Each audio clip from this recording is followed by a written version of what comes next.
Well, just here to say Happy New Year, Happy Holidays, and let y'all know that we're back and we'll be doing these Toolbox talks again. And I know I took a couple weeks off. It was just a matter of the holidays, the annual meeting, and everything else. I hope you all had a very safe and fruitful holiday season here, and I know it was a weird one. We couldn't get together. You couldn't have the family together. I get it, and I hope you all did too. It's all for the better, and we're all so thankful that 2020 has gone away. But in this new year, as we start this new year, everybody always starts it out with, I'm going to set some goals. I'm going to do something this year. I'm going to do something different. And we all start to set some goals. So it's that time of year that we start to think about setting goals and trying to figure out what we want to accomplish over the next year. I think the process itself can be straightforward, or we can make it complicated. Whatever we choose to do, depending on you and your situation. But there's always one underlying question in this. How do you ensure that you're setting effective ones? I always try to set some easy goals and some hard goals. And I work towards those easy ones, generally work towards getting to the end on those hard ones. I've always said you got to learn from the past. You can't ignore the past. We've got to look at what was good in the past and what was bad. And in most goal setting practices, you review those past things and you ask yourself a couple simple questions.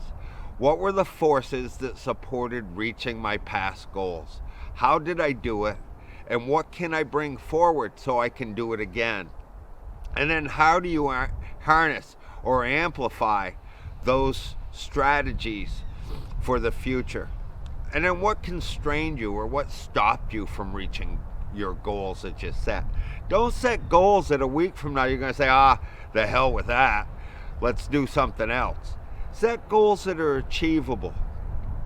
And how do you minimize or eliminate those constraints in this coming year? Again, it's 2021. We're getting rid of 2020 back there. And look at the big picture. I've always said we're too constrained in what we look at. We've got to look at the big picture. Not just 12 months down the road, but look at 18, 24, 36 months. What can I do and what are we trying to accomplish in the next 2 years, 3 years that are going to make you a better person and that are going to help you gain ground in the profession that you want to be in? What are the longer term rewards that you're seeking?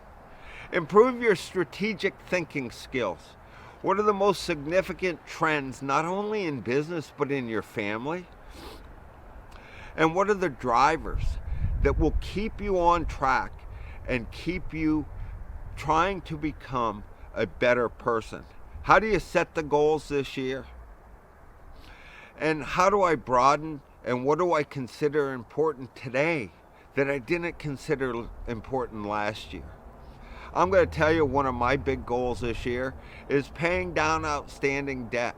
It seems like we haven't been out to eat. I haven't taken Mrs. Wobby to the movies. I have a little extra money. So I'm going to use that extra money to try to pay down that outstanding debt that I have behind me. I'm going to try to get my finances in order. And I'm going to make a plan on how we're going to do that and start paying down that outstanding debt today. Because again, I haven't done things over this year, this 2020, that I would normally have done. I'm going to work towards, and I think you should, managing our time.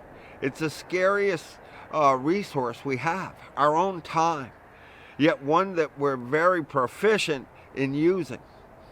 Time management is particularly useful once you commit to a task. Take a look and truly understand what that task is going to take. Is it going to take 5 hours, 10 hours? And am I being truthful when I say that?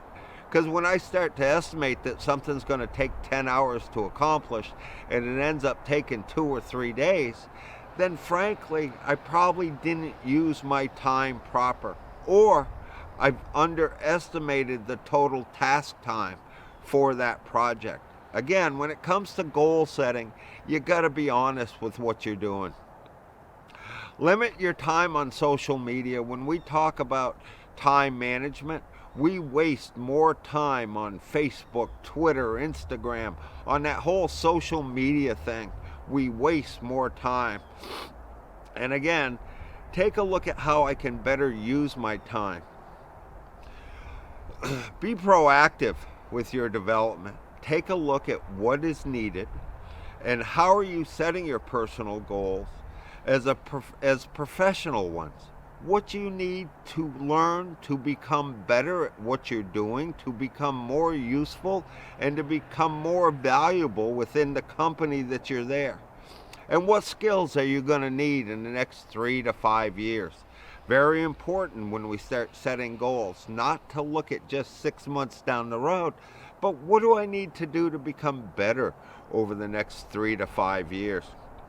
And in doing so, how do I do it? How do I build that foundation for the future me? Can you take on new assignments on the job? Can you do more around the house? Foundational courses are always important. Are there new skill courses that I could take to make me more valuable on a job site? And read new books. Look at reading. Reading is very important when it comes to this. And can I expand my network, my peer network out there? Your personal goals should be set to consider categories including money, work-life balance, and personal branding. Do one specific thing that is totally out of your comfort zone, and I try to do that quite often. Just get out of my own comfort zone that makes me feel nervous or scared, and you should do as well. Pick something you want to tackle this year and get it done. You'll feel great after, and it'll help you gain the confidence that you can do whatever you set your mind to in the future. Realize when we start setting goals and we start looking at goals that it's not necessarily pass or fail. It is accomplishment. And you learn from failure. I mean, we all learn from failure. And regardless of the outcome, understand that learning is success in its own way. I believe that falling short of a goal still has merit. Still has merit. It could radically alter how people treat each other, their peers, and other people, how they have mistakes. And it's how we treat each other. So don't be afraid of passing or failing. It's all the same. We learn from those instances. Being open about failure helps us balance a growth mindset with accountability. We're learning to We've learned in the past to just reward success. You got to reward failure as well. And you've got to think about, what did I learn in that failure? I'll tell you, I don't think you can overlook the opportunity to improve your goal setting over the next week or so. I remember a quote from Pablo Picasso, that great painter out there, who said, "Our goals can only be reached through a vehicle of a plan." So you got a plan for it, in which we must fervently believe and upon which we must vigorously act. There's no other route to success. And if you're going to be successful, and I wish you all success in this new year, you got to plan for it, and you got to map out the route for success. Large or small, look bigger than just the next week or 2 or 6 months. Look large scale. Look out 18, 24 months and set those goals and work to achieve them. Again, I'm here at AGC. It's been a great year. I mean, as bad as it was, we did very well. We actually succeeded in a lot of areas, and I thank you for that. I want to, again, say one more time, this mask thing, this pandemic thing isn't going away tomorrow. We all have to focus on it. Over the next 6 months, I believe we will still be wearing our masks. We'll still have them up.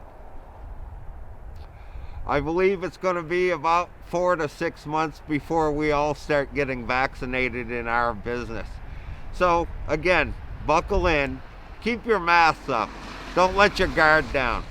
My name's Richard Wobby. I'm with the Associated General Contractors. I'm here for you, and if you need something, you give me a call. It's 802-223-2374. Thank you all for listening today. I look forward to seeing you again next week. Thank you all. Bye now.